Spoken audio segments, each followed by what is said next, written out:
boa noite. Hoje é dia 25 de fevereiro de 2021. Estou aqui com meu amigo Dr. Rodrigo Domingues Lopes, meu amigo e meu sócio na Cordeiro de Barros Advogados Associados. Vamos bater um papo hoje sobre IPTU na cidade de São Paulo e a lei de anistia, que impacta no bolso de milhares de centenas de contribuintes. Boa noite, Rodrigo, tudo bem? Boa noite, doutor Orlando. Tudo bem com o senhor? Como estão as coisas por aí?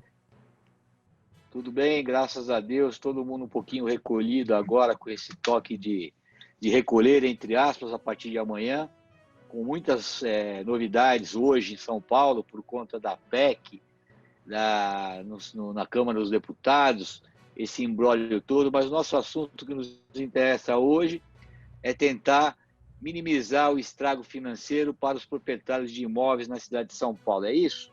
Pois é, doutor Orlando. Nós estamos aí vivendo esse momento difícil, né?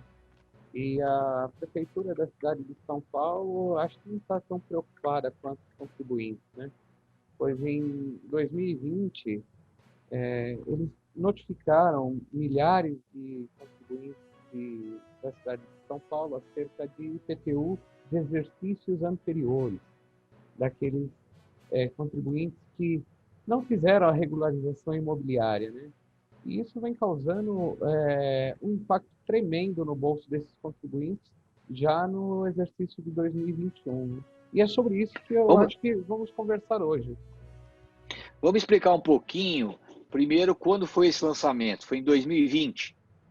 Houve lançamentos tributários retroativos ao exercício a partir do ano de 2020. Então, os contribuintes que tinham os seus imóveis em situação irregular em relação à área construída, eles tiveram contra si lançados os últimos 5 exercícios de forma retroativa. Ou seja, a municipalidade, através de levantamentos por satélite, até pelo Google Maps ou drones, fizeram levantamentos na cidade e identificaram diversas irregularidades em edificações. E com isso fizeram um lançamento por estimativa dos últimos 5 exercícios. Esse é o grande problema que os cidadãos estão vivendo nesse momento. Então tá, vamos num linguajar um pouquinho mais corriqueiro, mais ordinário, para que o contribuinte, o homem comum, entenda o que nós estamos falando. Eu tenho, um exemplo, uma casa de 300 metros quadrados, essa casa tinha aprovação para 100 metros quadrados, eu ampliei essa casa no decorrer desses anos e fiz lá 200 metros quadrados. O que foi lançado para mim no ano passado, que o doutor está falando, foram 200 metros quadrados. Aliás, a diferença de 100 metros quadrados para que eu pague retroativamente, é isso? Exatamente. Então, muitas pessoas que fizeram aquele chamado puxadinho no seu quintal tiveram a cobrança desse puxadinho dos últimos 5 anos, ou seja, 2014 a 2019, e fazem o ano de 2020 também. Então, ou seja, ele está sendo cobrado do IPTU de 2014 a 2020. Essa é a dura realidade que estamos vivendo hoje. Bom, ou seja, haja puxadinho em São Paulo, porque a grande parte dos imóveis em São Paulo ocorreram construções, aumento de área, sempre benfeitorias foram feitas, né?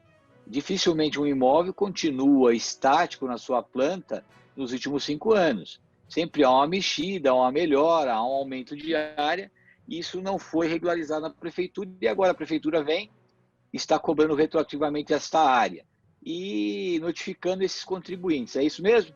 É isso mesmo, doutor. Vale lembrar que não é uma arbitrariedade por parte da municipalidade, ou seja, não está abusando do seu direito. Existe uma legislação e essa legislação deve ser seguida, ou seja, sempre que houver um acréscimo de área construída no seu terreno, é dever do proprietário fazer as devidas averbações junto à prefeitura do município, no caso de São Paulo. Então, não estamos dizendo que há uma arbitrariedade, e sim um costume do brasileiro em, às vezes, não se atentar a esse detalhe da norma, né, da lei, para ficar mais fácil de entender. Não, a arbitrariedade não, né? A gente nem falou nada disso. Na verdade, o que a prefeitura faz é cumprir a sua obrigação de fazer o lançamento de acordo com a área correta, com a área real, no momento desta aferição, para que o imposto predial territorial urbano seja cobrado de maneira correta. Se ele é caro ou barato, é uma outra discussão que a gente pode até travar aqui, mas não é o caso. Quando a lei de anistia foi promulgada aqui na cidade de São Paulo, doutor Rodrigo? Olha, é a Lei 17.202 de 2019, que é a chamada Lei da Regularização de Edificações. Tá? Essa lei, em virtude da pandemia, ela teve a sua vigência prorrogada até, se eu não me engano, foi no mês de junho de 2020, no meio da pandemia, houve uma nova lei que prorrogou a lei da regularização imobiliária até o dia 31 de março de 2021. Opa, então isso quer dizer que hoje é dia 25, nós estamos aí há 35 dias para que o contribuinte corra para poder economizar algum dinheirinho no seu bolso, é isso? É até um pouquinho menos, né? Porque esse mês nós não temos 31 dias, né? É verdade, é verdade. Então, Então nós estamos em 32 dias aí. mais ou menos, esse é o prazo que nós temos para fazer aí a regularização desses imóveis não regularizados, né? E os benefícios que a regularização vai trazer para o contribuinte. Vamos chegar lá então. Primeira providência que eu, contribuinte, com imóvel irregular, notificado, para que eu não tenha que pagar retroativamente todo esse IPTU desta área da qual eu não regularizei, qual é a providência que eu tenho que tomar imediatamente? A primeira providência que o contribuinte tem que fazer é saber de que forma ele se enquadra. Por quê? A chamada lei de anistia, eu não gosto muito de usar o termo lei de anistia, né? Então eu vou falar como lei de regularização imobiliária, se o me permite. A lei de regularização imobiliária, ela tem um marco, tá? O marco dela são os imóveis construídos até 2014, ou seja, quem construiu de 2014 para frente não se enquadram na legislação. Então, esse é o primeiro marco que nós temos que observar.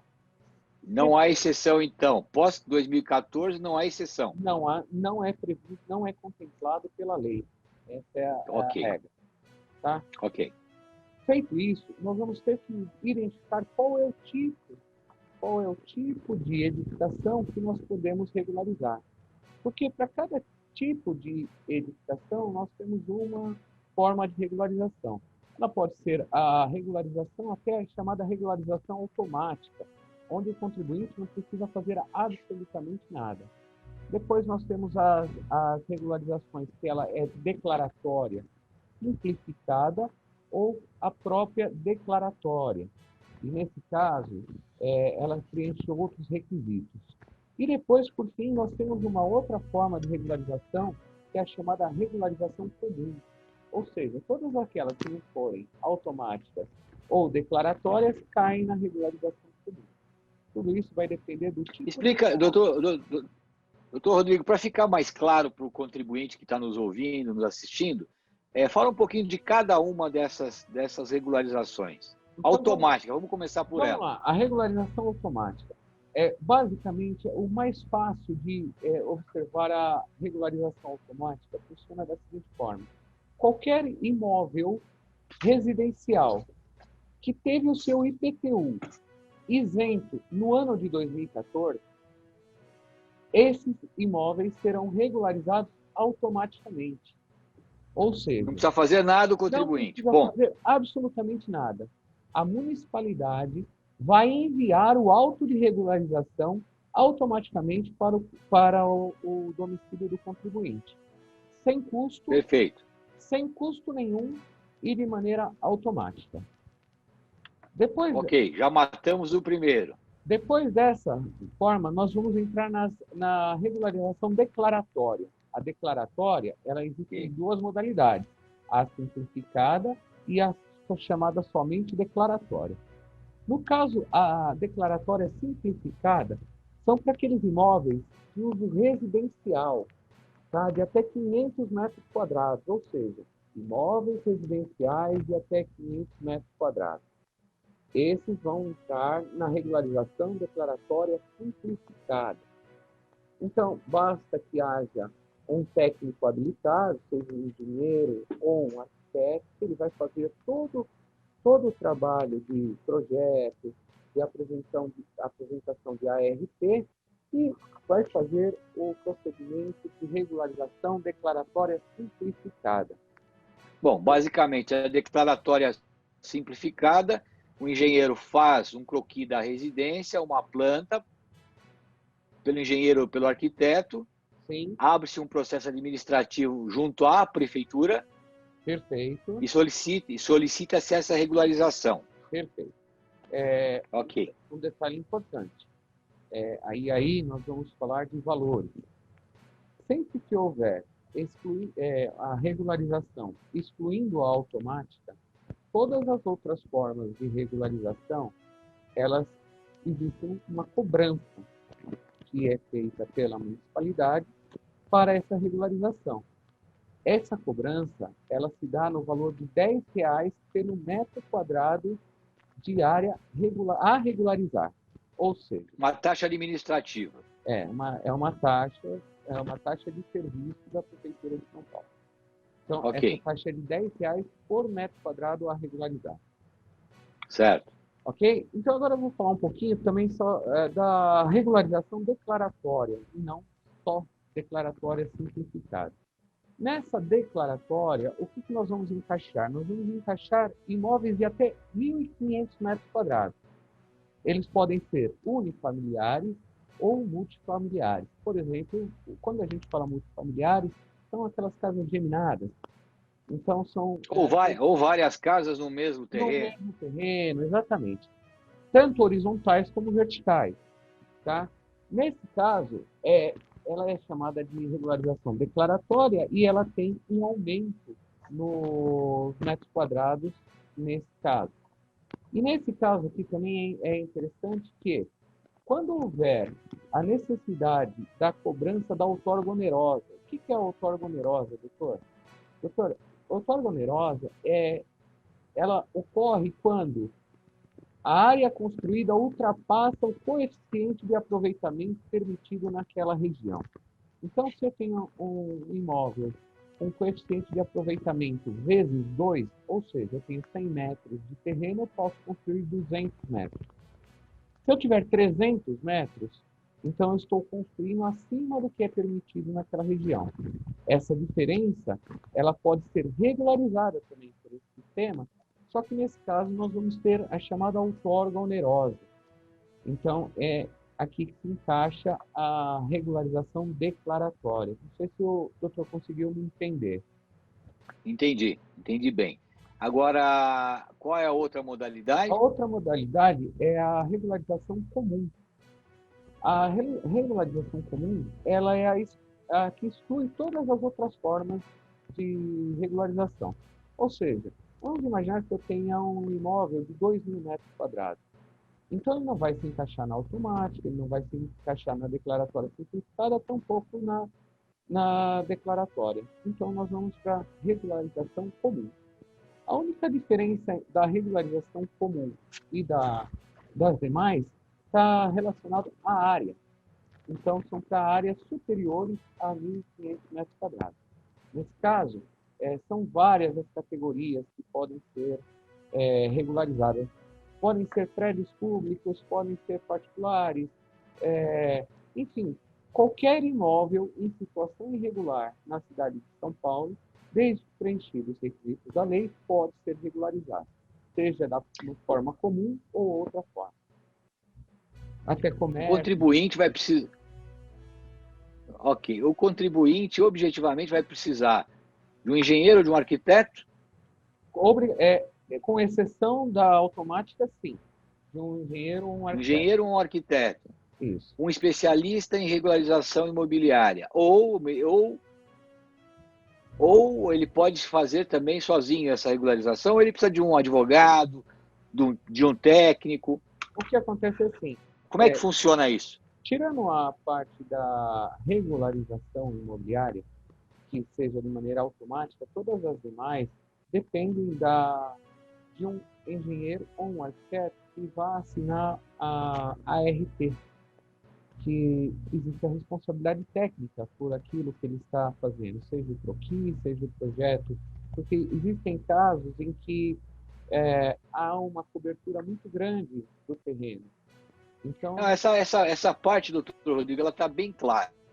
Essa parte técnica da parte de engenharia, do croquis da planta, é um arquiteto ou engenheiro. perfeito. Só que o senhor falou um pouquinho para trás que há uma retroatividade desses IPTUs que foram lançados em face do contribuinte. Pois é. Para que ele não pague, esse valor, eu suponho que precise ter aí um advogado peticionando junto à administração para que seja reconhecida a remissão, né? Que nada mais é do que o perdão desse IPTU, é isso?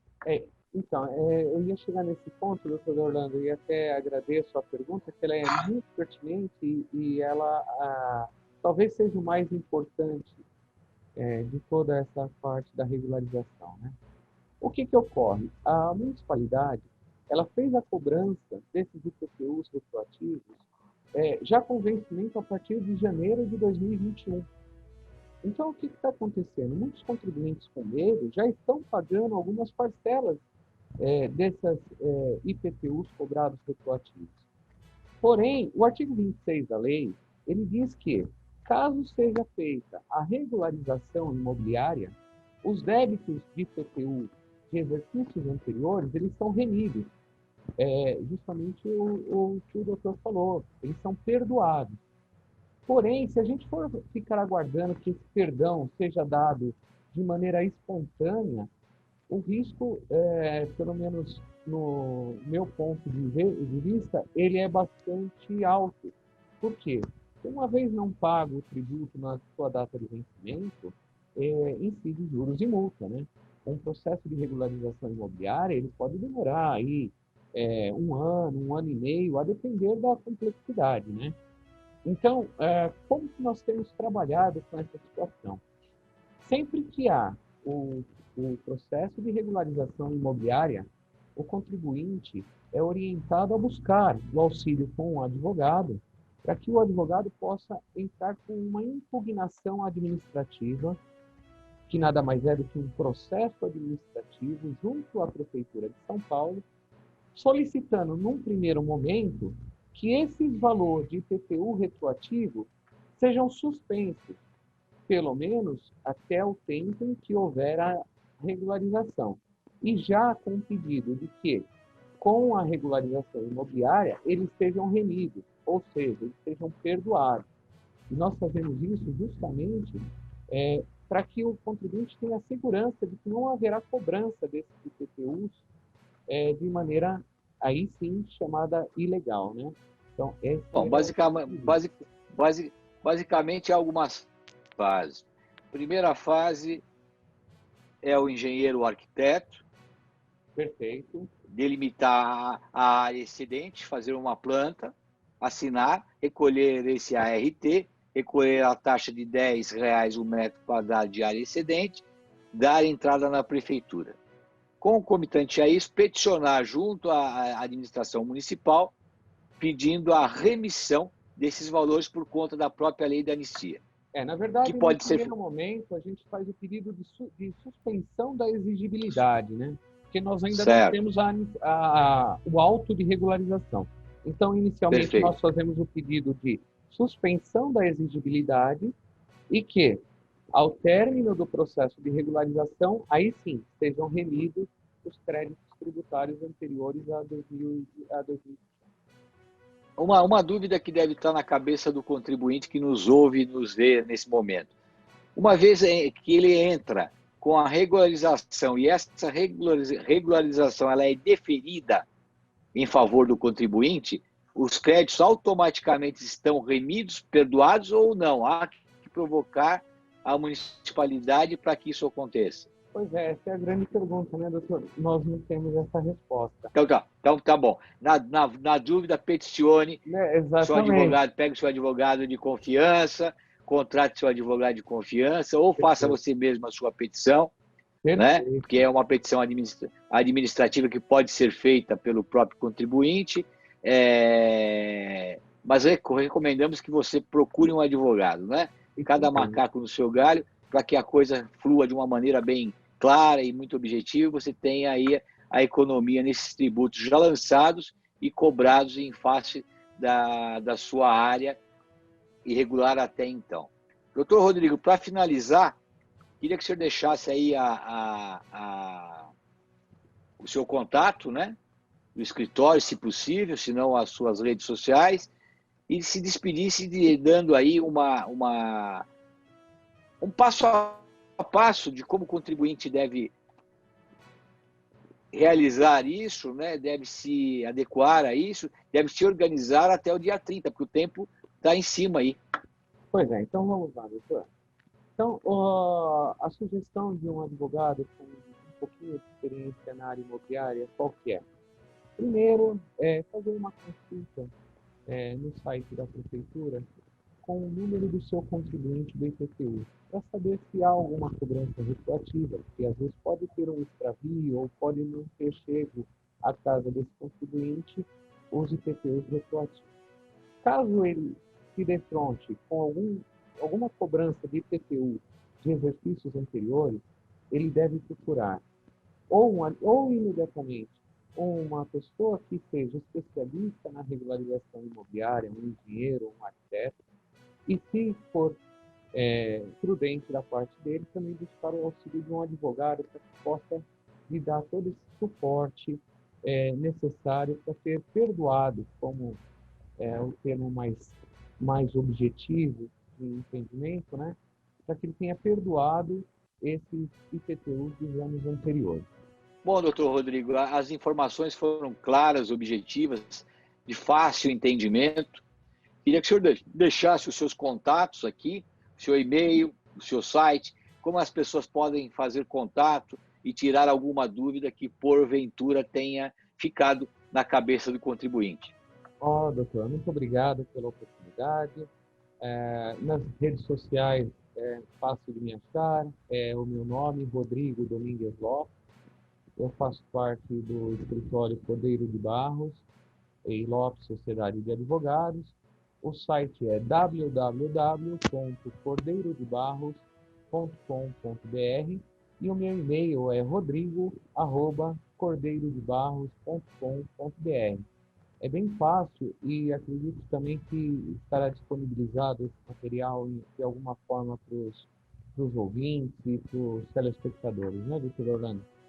Sim, nós vamos colocar aqui no GC para que fique fácil para os nossos ouvintes, para aqueles que tiverem alguma dúvida, entrar em contato com o senhor para dirimir aí qualquer pequena dúvida que tenha ficado na cabeça dos contribuintes, porque para nós é um assunto corriqueiro, é um assunto tranquilo de a gente debater, mas para o contribuinte que está cansado com a burocracia de São Paulo e do Brasil, às vezes fica bem difícil. Então, o senhor se coloca à disposição de todos para que possa aí responder por e-mail ou possa responder pelas mídias sociais qualquer dúvida que porventura venha a ocorrer dos nossos ouvintes. Fica aí o nosso compromisso.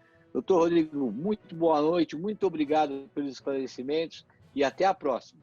Obrigado, doutor Orlando. Até a próxima.